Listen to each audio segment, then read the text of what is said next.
Shyam steel flexi strong TMT बार, ये strong के साथ फ्लेक्सिबल भी है। आपदा मुसीबत कोई भी आए, ये घर को अटूट बनाए। जब टीएमटी फ्लेक्सी स्ट्रॉन्ग, तो घर रहे हमेशा के लिए strong. Federation of chamber of commerce and industries of eastern India থেকে হলো আপনাদের কাছে মিট করতে এসেছি। আপনারা খুব ভালো মতন জানেন যে প্রবাহমান বা আবহমান প্রবলেমগুলো ওয়াকআউটকে কেন্দ্র করে প্রোটেস্ট বা বিভিন্ন জিনিসগুলো যেগুলো করে, এতে করে আমাদের কোনো আপত্তি নেই। সমস্ত জাতি তার নিজস্ব শিষ্টাচার নিয়ম কানুন মেনে হলো তারা করতে পারেন, কিন্তু আমাদের প্রোটেস্টটা হলো একটা জায়গায় যেখানটা হলো ব্যবসায়ী প্রতিষ্ঠানগুলোকে আক্রান্ত হতে হচ্ছে। আপনারা টিভিতে বা বিভিন্ন সংবাদ মাধ্যমে দেখেছেন কিভাবে ধুলিয়ানে বা শমশেরগঞ্জে কিভাবে হলো ইভেন ওই স্টাইল মার্কেটের ইয়েকে ভাঙচুর করা হয়েছে, ছিনতাই করা হয়েছে, লুট করা হয়েছে। খালি তা নয়, ইভেন এই কর্মকাণ্ডের মধ্যে কিন্তু মেডিসিন দোকানও বাদ যায়নি। তার মানে কতটা সাংঘাতিক রকম পেনিট্রেশন থাকলে পরে মেডিসিন দোকানকেও বাদ দেওয়া হয় না। কে করেছে না করেছে আমাদের তার সাথে কোনো কনসার্ন নই।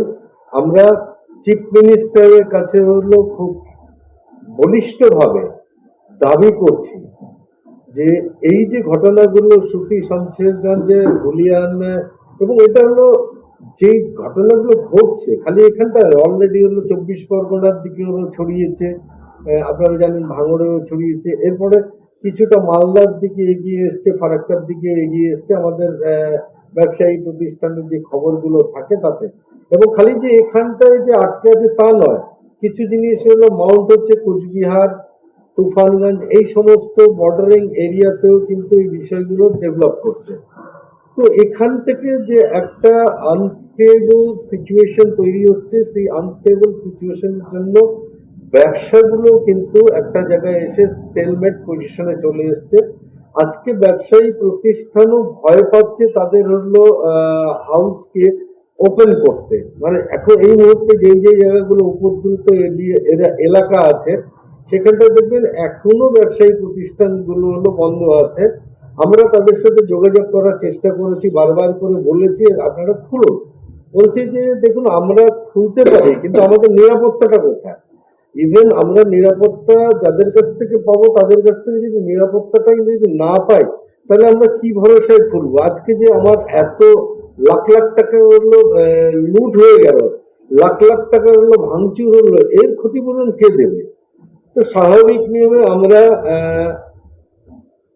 পশ্চিমবঙ্গের মাননীয় মুখ্যমন্ত্রী মমতা ব্যানার্জিকে আমরা অনুরোধ করেছি, আপনি এই বিষয়গুলোকে চলতে দেবেন না, এইগুলোকে অচিরে প্রতিহত করুন।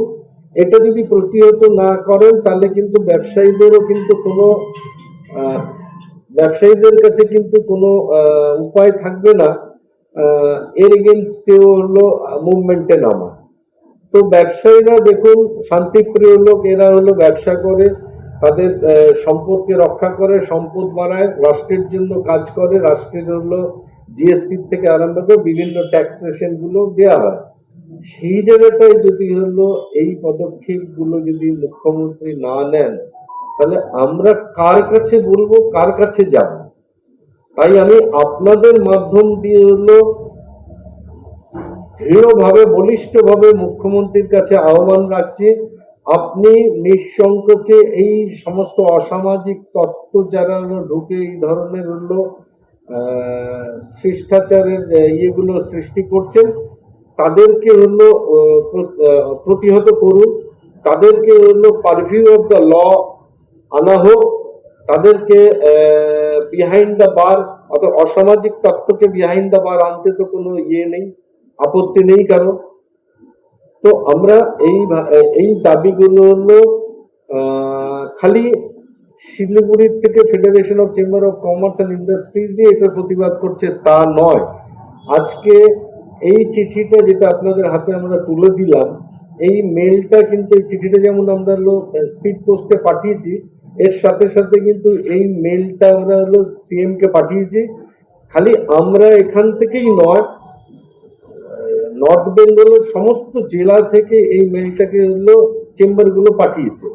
সে আলিপুরদুয়ার চেম্বারও এটাকে পাঠিয়েছে, কুচবিহার চেম্বার থেকে পাঠিয়েছে, জলপাইগুড়ি চেম্বার থেকে পাঠিয়েছে, রায়গঞ্জ চেম্বার থেকে পাঠিয়েছে, মালদা চেম্বার থেকে পাঠিয়েছে। অর্থাৎ উত্তরবঙ্গের প্রায় সমস্ত জেলার থেকেই কিন্তু এই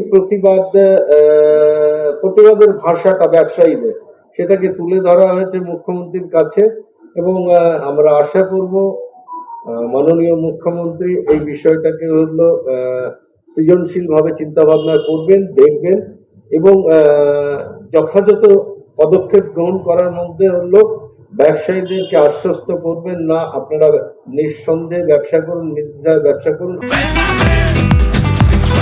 ये स्टाइल का मामला है रूपा फ्रंटलाइन।